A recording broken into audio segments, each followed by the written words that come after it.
મહેસાણાના કડીમાં 2.5 ઇંચ વરસાદ ખાબક્યો। નીચાણવાળા વિસ્તારોમાં ઠેર ઠેર પાણી ભરાયા। વરસાદી પાણી ભરાતા વાહન ચાલકો મુશ્કેલીમાં મુકાયા।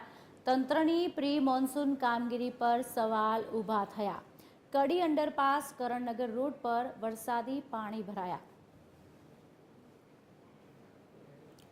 પાણી ભરાતા વાહન ચાલકો મુશ્કેલીમાં મુકાયા। કડીમાં 2.5 ઇંચ વરસાદ ખાબક્યો અને તંત્રની જે પ્રી મોન્સૂનની કામગીરી છે તેને સામે હવે સવાલ ઊભા થઈ રહ્યા છે। કડી અંડરપાસ કરણનગર રોડ પર વરસાદી પાણી ભરાયા। પાણી ભરાતા વાહન ચાલકો મુશ્કેલીમાં મુકાયા। મહેસાણાના કડીમાં 2.5 ઇંચ વરસાદ ખાબક્યો છે।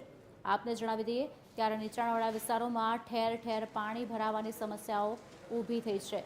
પાણી ભરાતા જ વાહન ચાલકો મુશ્કેલીમાં મુકાયા છે। હજુ સુધી વરસાદ યથાવત છે, ત્યારે જો વરસાદ રોકાય છે તો પણ પાણી કદાચ ઓસરતા નથી અને તંત્રની જે પ્રી મોન્સૂનની કામગીરીની વાતો છે તે માત્ર વાતો કાગળ પર હોય તેવા દ્રશ્યો સર્જાયા છે। આજ અંગે વિગત આપશે અમારા સંવાદદાતા મનોજ ફોનલાઈન પર જોડાયા છે। મનોજ, હાલની સ્થિતિ કડીની શું કહી રહી છે? કારણ કે વરસાદી પાણી ભરાયા છે અને તેના કારણે રહીશોને મુશ્કેલીનો સામનો કરવો પડી રહ્યો છે। શું અપડેટ્સ?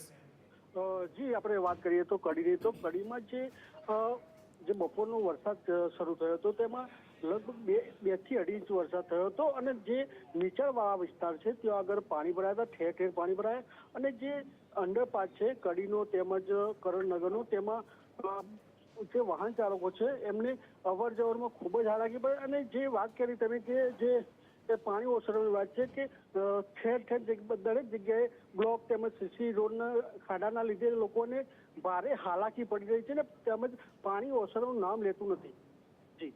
જી, આભાર મનોજ।